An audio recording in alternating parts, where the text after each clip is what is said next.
এরকম কাওয়ালি সন্ধ্যা দিয়ে ইসলামাইজেশন হবে না, অন্য কিছু হতে পারে। আমরা তোমাদের ইমোশনকে আমরা শ্রদ্ধা করছি, যেখানে তোমরা ইসলামাইজেশনে তোমরা একটা প্রসেসে যেতে চাও, কিন্তু মনে রাখবে যে ইসলামাইজেশন কেবলমাত্র এর মাধ্যমে সংগঠিত হবে না। ইসলামাইজেশন এটা অনেকটা ইন্টেলেকচুয়াল কাজ, এটা অনেকটা বুদ্ধিবৃত্তিক কাজ। অতএব বুদ্ধিবৃত্তিক কাজে যদি আমরা অনেক বেশি অংশগ্রহণ করতে পারি, সেটি আমাদের জন্য অনেক অনেক কল্যাণকর হবে। আসসালামু আলাইকুম রহমতুল্লাহি ওয়া বারাকাতুহু। বিসমিল্লাহ ওয়া সালাতু ওয়া সালামু আলা রাসূলিল্লাহ ওয়া বা'দ। বাংলাদেশে একটা অভূতপূর্ব পরিবর্তন হয়েছে এবং পরিবর্তনের পরে বিশ্ববিদ্যালয়গুলোতে বা শিক্ষা প্রতিষ্ঠানগুলোতে যেখানে দিনী কথা আগে বলা যেত না, বরং সেখানে অনেক বাধা বিপত্তি ছিল, যারা দিনী কথা বলতো তাদেরকে বিভিন্নভাবে নিগৃহীত, নির্যাতিত, নিপীড়িত করা হতো।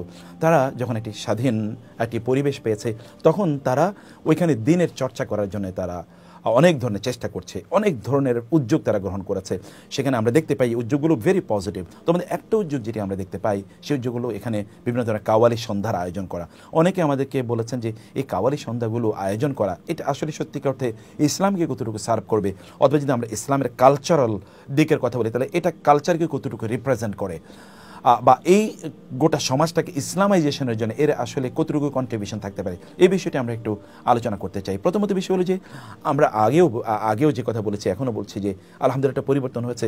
এই পরিবর্তন আমাদের ইয়াং জেনারেশন, আমাদের যুব সমাজ, তারা সত্যি করতে তারা যে দিনকে ভালোবাসে, এই কারণে তার একটা প্রকাশ হিসেবে তারা এই কাজটি করছে, যে এখানে কাওয়ালি সন্ধ্যা অথবা নাশিদ সন্ধ্যা ইত্যাদি তারা আয়োজন করছে। তো আমরা যে কথাটি এখানে বলতে চাই তাহলে যে কাওয়ালি সত্যিকার অর্থে এককভাবে কেবল ইসলামিক কালচারাল কোনো প্রোগ্রাম না, যে এটাই একমাত্র কালচারাল প্রোগ্রাম। বরং আমরা যদি বলি শিক্ষালয়গুলো, বিশ্ববিদ্যালয়গুলো বা শিক্ষা প্রতিষ্ঠানগুলো, এগুলো তো মূলত জ্ঞান চর্চার জায়গা। অতএব এখানে ইসলামিক জ্ঞান চর্চার আবহ যত বেশি তৈরি করা যায় তত বেশি ভালো। কারণ কাওয়ালির মধ্যে এখানে ধরুন কিছু শিরকি কথাবার্তা থাকতে পারে, বেদাতি কথা থাকতে পারে, কুফরি কথাবার্তা থাকতে পারে, এগুলো কারণ এই কাওয়ালির যে শব্দচয়নগুলো, এগুলো তো ওলামায়ে কেরামরা সব চেক করে দেন নাই, ফলে এটা একটা হতে পারে। ধরুন এখানে একটা চ্যালেঞ্জ আছে, তাহলে এখানে বাদ্যযন্ত্রের ব্যবহারের একটা ব্যাপার আছে।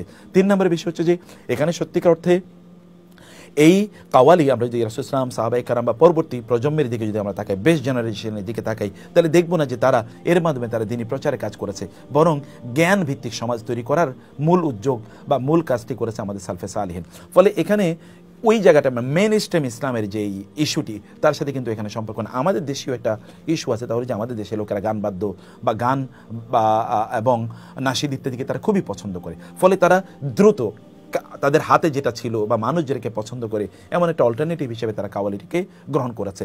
আমরা বলবো যে এই জায়গায় কাওয়ালির সাথে অথবা কাওয়ালির পরিবর্তে আরও যদি আমরা, সময় এখনই শেষ হয়ে যায় না, মাত্র আমরা আলহামদুলিল্লাহ আমাদের পরিবর্তনের মধ্যে ঢুকেছি।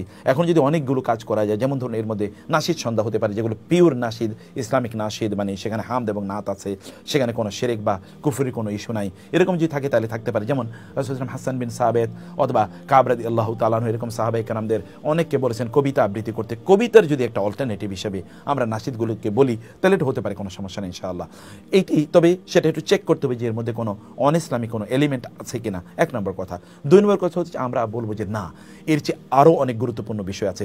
তোমরা যারা বিশ্ববিদ্যালয়ের ছাত্র অথবা তোমরা যারা সংগঠক আছো, তোমাদেরকে বলবো যে তোমরা ইন্টেলেকচুয়াল অ্যাক্টিভিটিস এখানে অনেক বাড়িয়ে দাও। তোমরা কনফারেন্স করো, পৃথিবীর বড় বড় স্কলারদেরকে আনো, তোমরা ডক্টর জাকির নায়েককে আনো, তোমরা মুফতি ম্যাংকে আনো, তোমরা প্রয়োজনে তোমরা সেখানে ওমর সুলাইমান এদেরকে আনো, অথবা তোমরা আরব বিশ্বে বড় বড় অনেক স্কলার আছে তাদেরকে তোমরা আনতে পারো।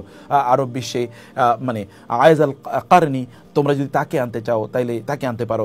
ডক্টর আরিফি আছে, তার কথা বলি। এরকম অসংখ্য বড় বড় স্কলার আছে যারা মাদিনা ইউনিভার্সিটিতে অথবা আরব বিশ্বের, যদি আমরা আল আজহারের কথা বলি, এখানে বড় বড় স্কলার আছে। বা ইউরোপ জুড়ে যদি তোমরা সে সকল স্কলারদের কথা বলতে চাও, তাদেরকে তোমরা আনতে পারো, যারা অনেক বড় বড় দায়ী, তাদেরকে তোমরা এখানে আহ্বান করো।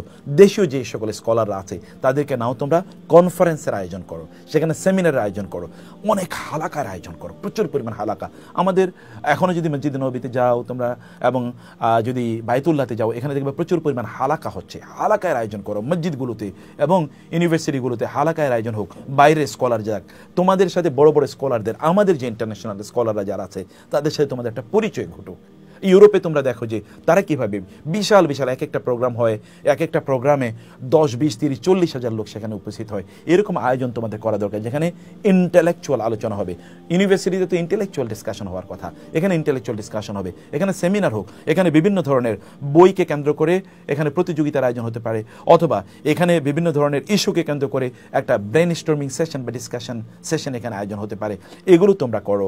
আমার মনে হয় যে এ পজিটিভ এনভায়রনমেন্ট এখানে তৈরি হতে পারে। বা এখানে কোরআন সন্ধ্যা হতে পারে, যে যেখানে কোরআন তেলাওয়াত হোক, এরকম মানে আয়োজন হোক, যেখানে উন্মুক্তভাবে লোকেরা আসবে। আর যারা নাশিদ অথবা যারা এই কাওয়ালি সন্ধ্যা গাইছেন, আমরা তাদেরকে বলবো যে তারা যারা এই কাজগুলো করছেন তাদের ইসলামিক কমিটমেন্ট কতটুকু, এটাও আমাদের দেখা দরকার। তারা কি আসলে ইসলাম এর মানে কালচারটাকে এখানে প্রতিষ্ঠা করার জন্য এই কাজটি করছেন?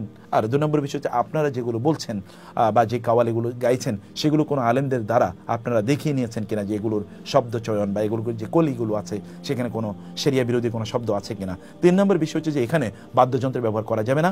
4 নম্বর বিষয় হচ্ছে যে এখানে ছেলে এবং মেয়ের কোনোভাবে মিক্সড জেন্ডার কনগ্রেগেশন যেন না হয়, মানে এখানে যেন ইন্টারমিংলিং অফ দি মানে অফ দি অপোজিট সেক্সেস, এটা যেন কোনো অবস্থা না হয়, এটা আমাদেরকে নিশ্চিত করতে হবে। 5 নম্বর যে বিষয়টি, তা এখানে নামাজ বা সালাতের বিষয়টি খুবই গুরুত্বপূর্ণ।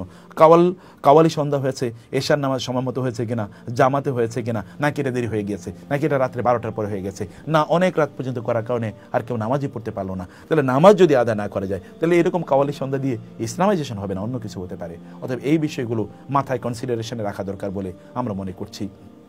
আমরা একটা তোমরা ইন্টেলেকচুয়াল কমিউনিটি হিসেবে গড়ে ওঠো, সেটা মূলত আমরা চাই। আমাদেরকে সেই পথে এগিয়ে যেতে হবে। আল্লাহ তাআলা বুঝার তৌফিক দান করুন। আল্লাহুম্মা আমিন। ওয়াসসালামু আলাইকুম ওয়া রাহমাতুল্লাহি ওয়া বারাকাতুহু।